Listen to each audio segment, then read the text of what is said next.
Welcome to YogiViews, where my guest is yoga itself, through interviewing those who practice it, teach it, sell it, or simply love it. I am Antonio Saucis. Most everyone knows that yoga, as we know it today, primarily came from India, and since spreading in the West, it is taught now by teachers who are usually born in the country that is being taught.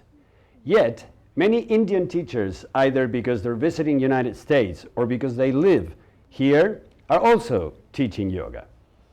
And they continue to be loyal to the tradition in one way or another. Today, my guest is precisely an Indian teacher living in United States, and I invited him so he can share with us some of his thoughts and insights about his experience as an Indian teacher in United States. His name is Pradeep Teotia. Welcome, Pradeep. Thank you. Thank you for having me. Born and raised in a small village outside of New Delhi, Pradeep is an internationally certified yoga teacher who draws mostly from his training in India. He has practiced and studied yoga his entire life, starting with his grandmother in his early age. He is known for bringing the roots of yoga alive for modern practitioners through the integration of meditation, yoga philosophy, nature's vitality, spontaneous humor, and joy. Pradeep, I'd like to ask you first, what was your first experience in yoga? My first experience of yoga goes way back. When I was growing up a little kid and I see my grandparents and my parents doing yoga, waking up early in the morning, do little asana practices, very simple, very traditional, and then they meditate, and also the bhakti, the singing part and meditating part and chanting the Sanskrit mantras. That was one of the most amazing thing I see in every day, waking up and doing that. So that was my first experience, and when I start doing with them, those basically asana, but I was mostly like playing with them, do some poses here and there and run around when they do.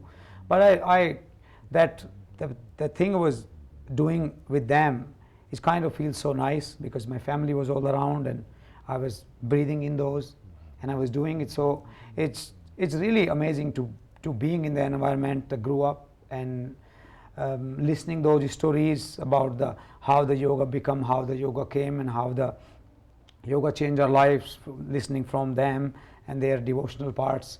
So that was my first introduction to yoga, to being a very simple practice every day, seeing in the morning and doing, and then they go to do their everyday work. Mm-hmm. The way we move our day through everything we do, but doing the practice in the morning and seeing them, but the day becomes so easier and nicer with practices. So my introduction was very simple. It started from my home. Mm-hmm. Nothing goes. Now, knowing now yoga as you know it, would you say that was your first yogic experience? You understand the difference, because as a child, some people say that when you're a small child, you can, as you are saying, play yoga. Yeah. But the experience of the experience of yoga, when did it come to you? They come to around early 2000, when I went to take a class with some of my friends when I was in college. So there was a morning exercise pattern in the college. So this guy came, the older guy, and he come and he offer the free yoga classes to the campus. Very old, very nice man, and we go and we practice with them. This was here in the States? No, this was in India. This was in India. When I went to my college, my education. So people will go. One day I went with my friends, and the first thing he allowed us to did that, we went there and he said, let's lie on your back. Like we start with the initial relaxation, initial savasana, and we did that couple of minutes, and after we sat up and we tried to focusing on our breathing, and we tried calming our mind, and we sit down and we did some asanas. And after I came back, I think I just lost in like in me. Like, what was that? And my first reaction was like, wait a minute. yeah, what was that? Like, you know, it's so simple. Started with laying down, meditate, like breathing exercise, calming the mind, and so simple exercise he did. And then after the yoga asana poses, we took a nice 5 or 7 minute relaxation. After we chant couple of ohms together. But after we finish those ohms and we all sit quiet, I don't think so I ever feel that silence before the moment in my life ever. My mind was my senses, my thoughts, and everything around me I couldn't even hear. I after the class, they all gone, and I sat down half an hour. So that was really, I think that the power, I feel the silence and peace, and then same time the uplifting it within me, I never realized before. So that day I really realized what the yoga, like what people are talk about from thousand and thousand years. When the yoga come to you, then everything change within you and around you. I think that was my first real experience to the practice. And now that you know more about yoga, you're perhaps familiar with antarmona, with the inner silence. Inner silence. Is this what you think you experience? Yes. Because it's wonderful. It's a lot of people work quite hard in order to have that experience and to get to be there. So this was a spontaneous thing in you. And were you inspired then to start teaching, or how did that happen? Yeah, I just start going there, and I talked to the guy a little bit, and I left my college. I played cricket for a while, and then I went to Delhi to search for a job, and I started going to doing a yoga classes in there's a Shivananda yoga center in New Delhi, and I met there he's one of my teacher.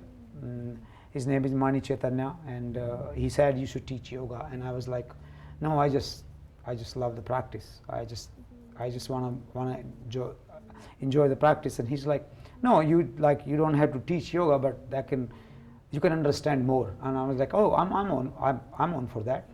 So he recommended to go to the Shivananda yoga ashram in Kerala, down south, in Nayar Dam, and I went there in 2005 in January, in the beginning of year, and where I met my teacher. His name is Pradeep, and I think one of the most amazing and honest human being I ever meet in my life. I think meeting him is changed my whole prospect, the way I see life now, and then the way I do and the feel about yoga now. So my life and my credit goes to him to introduce me and really telling me who you are and what you can do. So that was really amazing too. So your way of arriving to your life as a teacher was mostly through deepening your own practice. Yes. You went into it to deepen your own practice. What do you feel were some of the... he was a Shivananda teacher. Yeah, Shivananda. So what's your relationship with Shivananda? I started... I did my teacher training course in Shivananda, and also my grandmother was practicing yoga for a long time, and she went.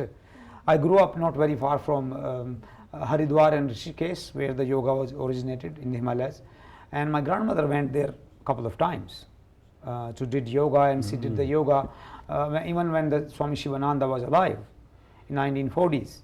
So she did some classes in the philosophy from him. So she was very drawn to the teachings of Shivananda, and I hear that, listening the tradition and the practices.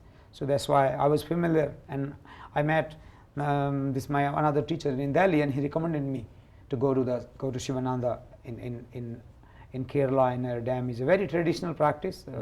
I think is the one thing I really amazed about the Shivananda practice is we not very emphasize the physical part. We do the asana, but very traditionally, very like we use a lot of breathing.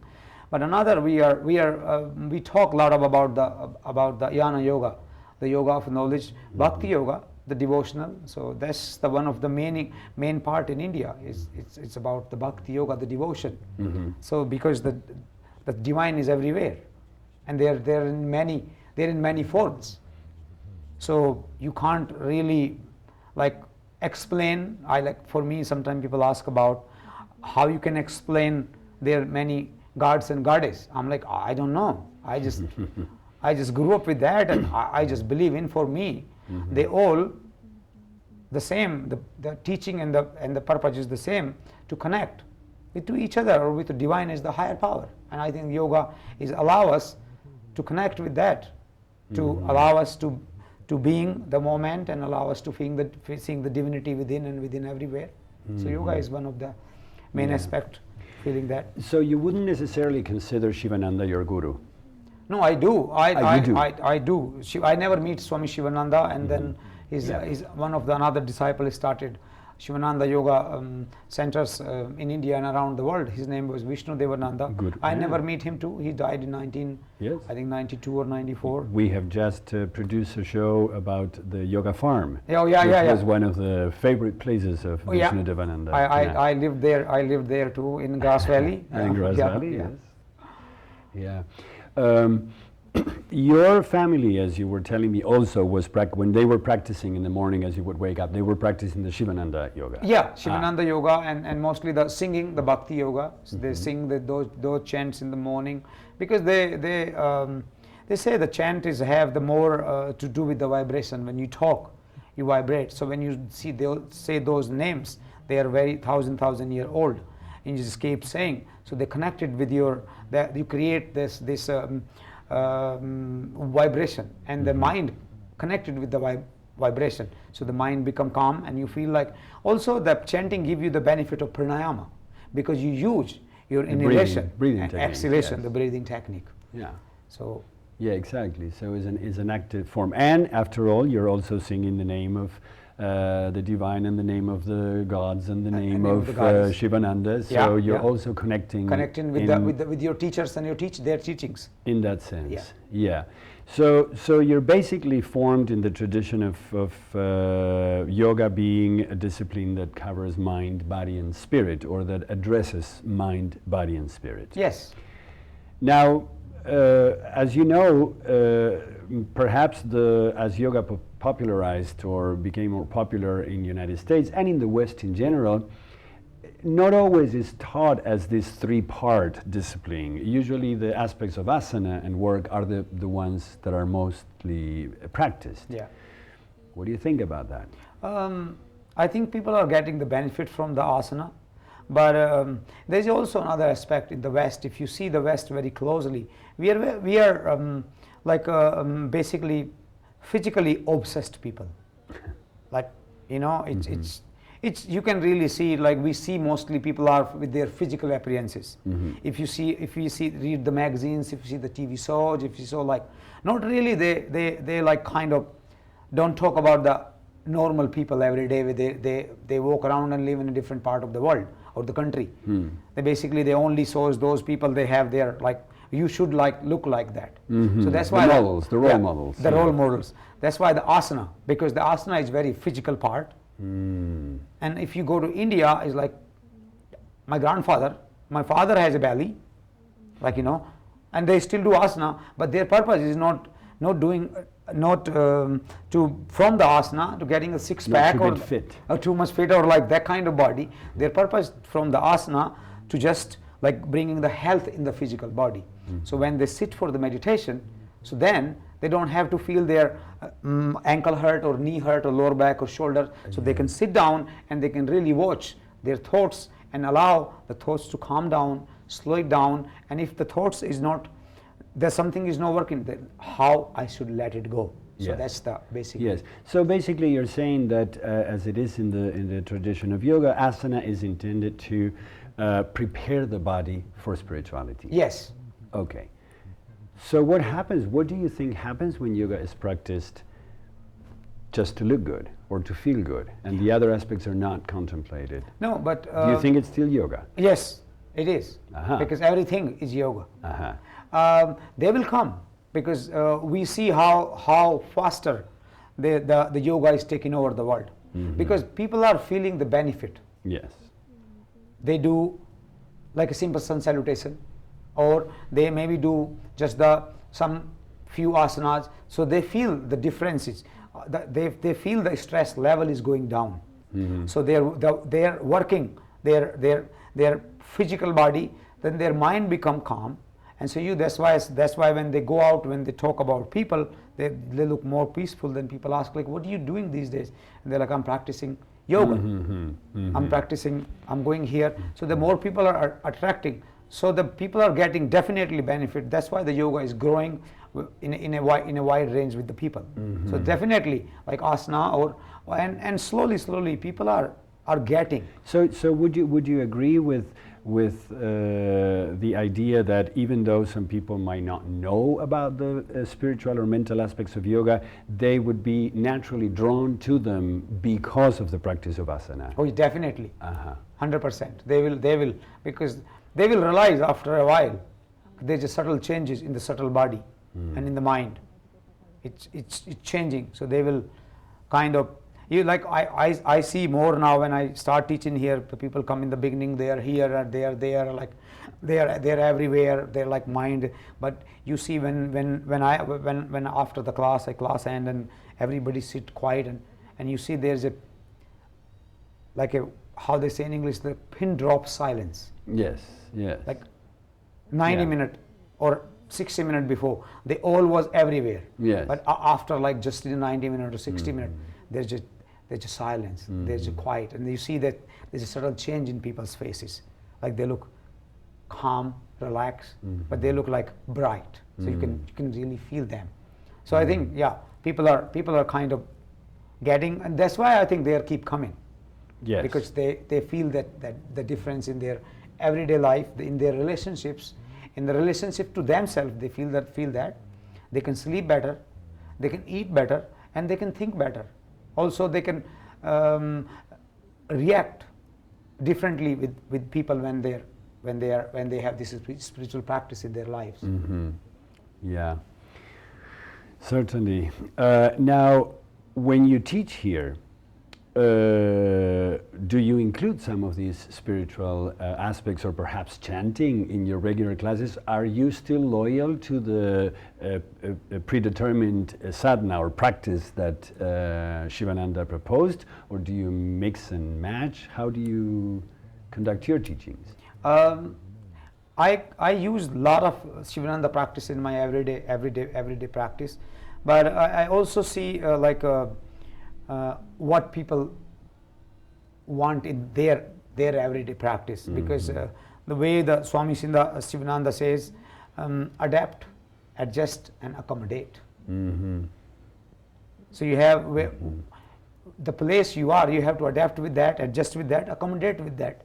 I give them a chance to think about what the yoga means is, but at the same time I try to keep their necessity, why they are coming to yoga, because my most purpose to give them best from my way. But then if they are working in a really challenging environment, and end of the day they are very stressed, so they have to use their physical body to release that. Yes. And when they sit down, and the breath will help to make them mind calm. So when they sit down end of the class, so they can have the sense of the silence and quietness. So when they go home, they relax, and next day they can do better.